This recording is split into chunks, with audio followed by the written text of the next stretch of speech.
Hello ಎಲ್ರಿಗೂ, welcome to my channel. ಇವತ್ತಿನ ರೆಸಿಪಿಯಲ್ಲಿ ಖಾರ ಕಡುಬು ಹೇಗೆ ಮಾಡೋದು ಅಂತ ತೋರಿಸ್ಕೊಡ್ತೀನಿ. ಕೆಲವೊಬ್ಬರಿಗೆ ಇದು ಹೊಸದಾಗಿ ಅನ್ನಿಸ್ಬೋದು, ಆದರೂ ಟ್ರೈ ಮಾಡೋರು ಇದನ್ನು ಟ್ರೈ ಮಾಡ್ಬೋದು. ತುಂಬ ಟೇಸ್ಟಿಯಾಗಿರುತ್ತೆ. ಸೊ ಇದನ್ನು ಮಾಡೋದಕ್ಕೆ ಒಂದು ಫುಲ್ ಗ್ಲಾಸ್ ಆಗುವಷ್ಟು ಕಡಲೆಬೇಳೆನ ತಗೊಂಡಿದ್ದೀನಿ. ಅದಕ್ಕೆ ಒಂದು 1/4 ಗ್ಲಾಸ್ ಆಗುವಷ್ಟು ಕಡಲೆ ಬೀಜ ಮತ್ತು 1/4 ಗ್ಲಾಸ್ ಆಗುವಷ್ಟು ಹೆಸರುಬೇಳೆ ಮತ್ತು 1 ಇಡೀ ಅಕ್ಕಿ, ಇವಿಷ್ಟು ಹಾಕ್ಕೊಂಡು ಚೆನ್ನಾಗಿ ತೊಳೆದಿಟ್ಕೊತಾ ಇದ್ದೀನಿ. ತೊಳ್ಕೊಂಡಾದಮೇಲೆ ಇದನ್ನು ಒಂದು 3 to 4 hours ಚೆನ್ನಾಗಿ ನೆನೆಸ್ಕೊತೀನಿ ನಾನು. ನೀವು 2 hours ನೆನೆಸಿ ಇದನ್ನು ಮಾಡ್ತೀವಿ ಅಂತ ಅಂದರೆ ಅದು ಕ್ಲೀನಾಗಿ ಗ್ರೈಂಡ್ ಆಗೋದಿಲ್ಲ, ಬೇಳೆ ಬೇಳೆ ಇರುತ್ತೆ. ಸೇಮ್ ನಾವು ವಡೆಗೆ ನೆನೆ ಹಾಕ್ಕೊಂಡು ಗ್ರೈಂಡ್ ಮಾಡ್ಕೊತೀವಲ್ಲ, ಅದೇ ಥರನೇ. ಸೊ ಇದನ್ನು ನಾನು ತೊಗೊಂಡಿರುವಂಥ ಕ್ವಾಂಟಿಟಿಯಲ್ಲಿ ಒಂದು 25ರಿಂದ 30 ಕಡುಬು ಹಾಕ್ಬೋದು. ಸೊ ನಿಮಗೆ ಎಷ್ಟು ಬೇಕು ಕಡುಬು ಅಷ್ಟು ಬೇಳೆನ ನೀವು ನೆನೆ ಹಾಕ್ಕೋಬೋದು. ಇದೆಲ್ಲ 4 hours ನೆನೆದಾದಮೇಲೆ ಮಿಕ್ಸಿ ಜಾರ್ಗೆ ಆಡಿಸ್ಕೊತಾ ಇದ್ದೀನಿ. ನಾನಿಲ್ಲಿ ಫುಲ್ ಪೇಸ್ಟ್ ಫಾರ್ಮಲ್ಲಿ ಆಡಿಸ್ಕೊತಾ ಇಲ್ಲ, ಸ್ವಲ್ಪ ರಫ್, ಹಾಗಂತ ಪೂರ್ತಿ ರಫಾಗೂ ಆಡಿಸ್ಕೊತಾ ಇಲ್ಲ. ನೋಡಿ ನಾನಿಲ್ಲಿ ತೋರಿಸ್ತಿದ್ದೀನಿ ನೋಡಿ, ಇಷ್ಟು ಮಾತ್ರ ಇದ್ದರೆ ಚೆನ್ನಾಗಿ ಬರುತ್ತೆ. ಸೊ ಇದನ್ನೆಲ್ಲ ಗ್ರೈಂಡ್ ಮಾಡಿಟ್ಕೊಂಡು ನಾನಿಲ್ಲಿ ಒಂದು ಬಾಣಲಿಗೆ ಹಾಕೋತಾ ಇದ್ದೀನಿ. ಇದಾದಮೇಲೆ ಒಂದು ಚಿಕ್ಕ ಮಿಕ್ಸಿ ಜಾರ್ಗೆ ಒಂದು 5ರಿಂದ 6 ಅಥವಾ ನಿಮಗೆ ಖಾರಕ್ಕೆ ಬೇಕಿರೋ ಅಷ್ಟು ಮೆಣಸಿನ್ಕಾಯಿನ ತಗೊಂಡು ಒಂದು 3 ಇಂಚು ಶುಂಠಿ, ಸ್ವಲ್ಪ ಈರುಳ್ಳಿ ಮತ್ತು ಪುದೀನ ಸೊಪ್ಪು, ಕೊತ್ತಂಬರಿ ಸೊಪ್ಪು ಇವಿಷ್ಟು ಹಾಕ್ಕೊಂಡು ಚೆನ್ನಾಗಿ ಗ್ರೈಂಡ್ ಮಾಡ್ಕೊಳ್ಳಿ. ಇದೆಲ್ಲ ತರಿಯಾಗಿ ಗ್ರೈಂಡ್ ಮಾಡಿಟ್ಕೊಂಡಾದ್ಮೇಲೆ ನಾವು ರುಬ್ಬಿಟ್ಕೊಂಡಿರೋವಂಥ ಕಡಲೆಬೇಳೆಗೆ ಇದನ್ನು ಮಿಕ್ಸ್ ಮಾಡ್ಕೊತಾ ಇದ್ದೀನಿ.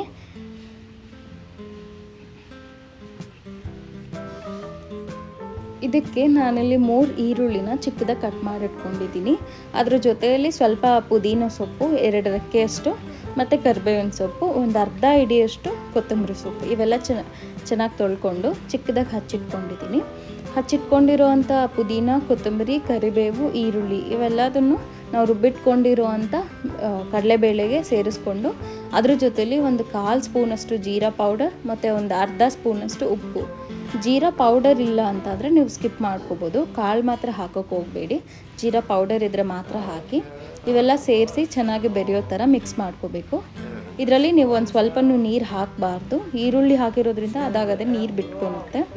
ಸೊ ಇದೆಲ್ಲ ಸೈಡಲ್ಲಿ ಇಟ್ಕೊಂಡು ಆದಮೇಲೆ ಹಿಟ್ಟು ರೆಡಿ ಮಾಡ್ಕೊಳೋದಕ್ಕೆ ನಾನು ತೋರಿಸಿರೋವಂಥ ಗ್ಲಾಸಲ್ಲಿ 2 ಗ್ಲಾಸಷ್ಟು ನೀರು ತಗೊಂಡು ಅದಕ್ಕೆ ಸ್ವಲ್ಪ ಉಪ್ಪು ಮತ್ತು ತುಪ್ಪ ಹಾಕ್ಕೊಂಡು ಕುದಿಯೋಕೆ ಬಿಡಬೇಕು.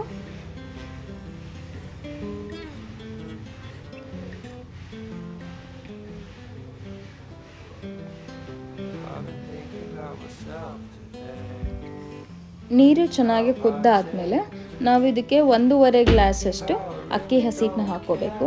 2 ಗ್ಲಾಸ್ ನೀರಿಗೆ 1.5 ಗ್ಲಾಸಷ್ಟು ಅಕ್ಕಿ ಹಸಿಟ್ಟು ಸರಿ ಹೋಗುತ್ತೆ, ಚೆನ್ನಾಗಿ ಸಾಫ್ಟಾಗಿ ಬರುತ್ತೆ. ನೀವು ಅಥವಾ ಇದನ್ನು 2 ಗ್ಲಾಸ್ ಅಥವಾ 1.5 ಗ್ಲಾಸ್ಗಿಂತಲೂ ಕಮ್ಮಿ ಹಸಿಟ್ಟು ಹಾಕ್ಕೊಂಡಿದ್ರಲ್ಲಿ ತುಂಬ ಗಟ್ಟಿಯಾಗುತ್ತೆ ಅಥವಾ ತುಂಬ ತೆಳ್ಳಗಾಗುತ್ತೆ, ಚೆನ್ನಾಗಿ ಬರೋಲ್ಲ. ಆ್ಯಂಡ್ ಇದನ್ನು ಜಾಸ್ತಿ ಬೇಯಿಸಬೇಕಾದ ಅವಶ್ಯಕತೆ ಇಲ್ಲ, ಯಾಕಂದರೆ ಮತ್ತೆ ನಾವು ಇದನ್ನು 20 ಮಿನಿಟ್ಸ್ ಬೇಯಿಸ್ತೀವಿ.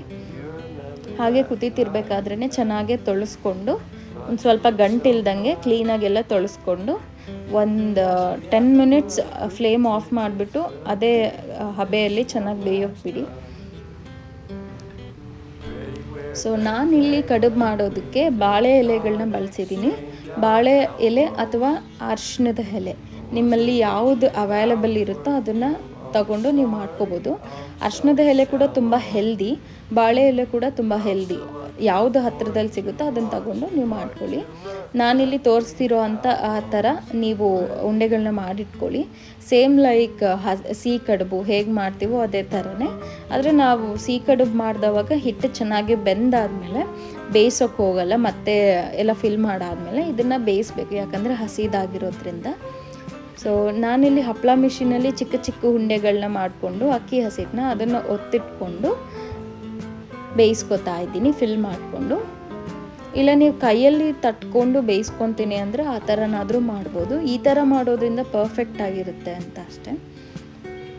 ಇದನ್ನು ನೀಟಾಗಿ ಎಲ್ಲ ಕ್ಲೋಸ್ ಮಾಡಿಕೊಂಡು ಸ್ವಲ್ಪ ಆ ಕಡೆ ತುದಿಯಲ್ಲಿ ಈ ಕಡೆ ತುದಿಯಲ್ಲಿ ಗ್ಯಾಪ್ ಬಿಡೋದ್ರಿಂದ ಒಳಗಿರೋ ಅಂಥದ್ದು ಚೆನ್ನಾಗಿ ಬೇಯುತ್ತೆ.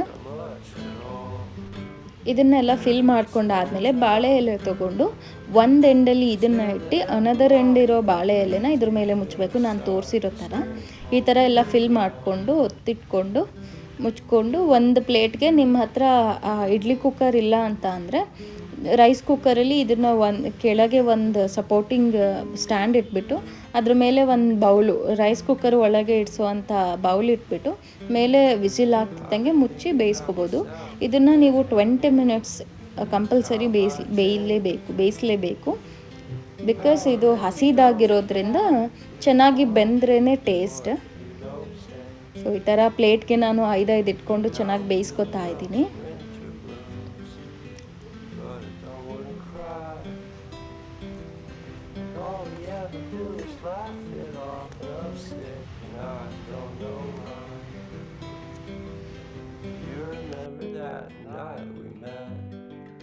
ಇದು ಚೆನ್ನಾಗಿ ಬೆಂದಾದಮೇಲೆ ಈ ಥರ ಆಗಿರುತ್ತೆ. ಬಾಳೆ ಎಲೆ ಸ್ವಲ್ಪ ಗ್ರೀನಿಶ್ ಕಲರ್ ಬೆಂದಿರುತ್ತೆ ಬಾಳೆ ಎಲೆ ಎಲ್ಲ.